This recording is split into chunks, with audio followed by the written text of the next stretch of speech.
Morning, folks. This is the sunrise that greets us this morning. Northeasterly is pumping, and I think within an hour or two, the south is coming through even stronger than the northeasterly at the moment.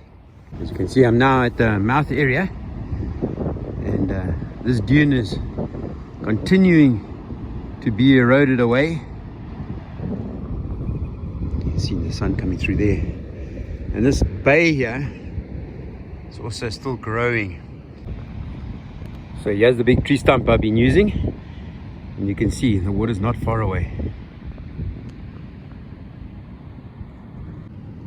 And if I face towards the confluence there, this line in the middle is basically debris.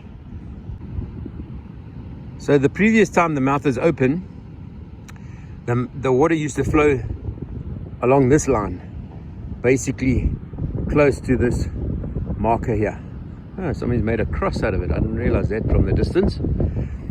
But yeah, this is the flow, and if I zoom across there, you can see there's the confluence at the back there. And so it was basically a straight line coming through, down like this, and then across, and basically entering the sea where it is now. As you can see, I've now arrived at the confluence.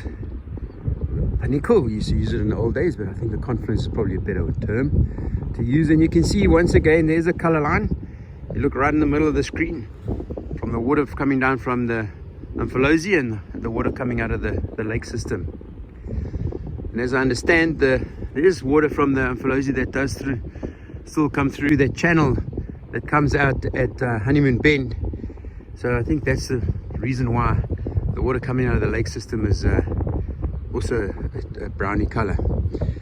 But what's very interesting, because of all the rains that we've had, looks like there's been a bit of flooding, and on the other side you can see a lot of debris up on the bank there, and then debris obviously got stuck here on these little sandbanks in front of us.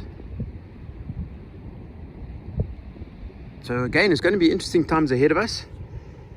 Rainy season is upon us. This is the low tide. It looks quite full, to be fair. I'm sure it's all the water flowing down. But the last video I did, you can see that it was pretty narrow there where the water was going out. Lots of sand had been pushed over. Let's go and have a look what's going on at the mouth. Alright, I arrived now back at the mouth, and you can see how this bank has been eroded again. Really nice to see what's going on here now after all the heavy rains. If I scan around, one of the most interesting things I've noticed since the last video I gave you is that there's almost like 3 steps going down from the top end, and you can see my tracks over there. There's one step and then another step down to the water, and you can see how that piece of sand just broke away now. That wasn't here before, so the erosion is getting, it's obviously digging deeper as well. But also what's interesting is to see that bank across there, the eastern or the southern bank, whichever way you want to see it, is also quite flattish. And what that'll mean now, with the spring tides that are coming, the water's going to come over the top of that, and obviously if you get a big high energy on top of that, it's going to wash a lot of salt water across the top here. Not sure if it'll go into the lake system.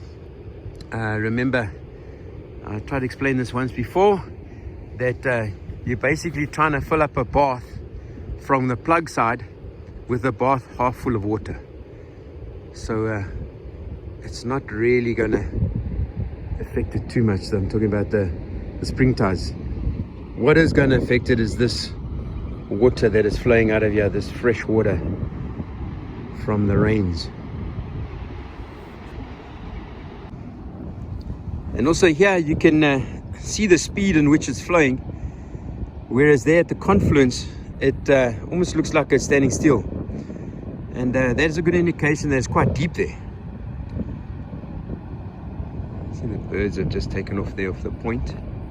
I see also quite a bit of debris lying on the end there. A massive piece just broke away there at the back.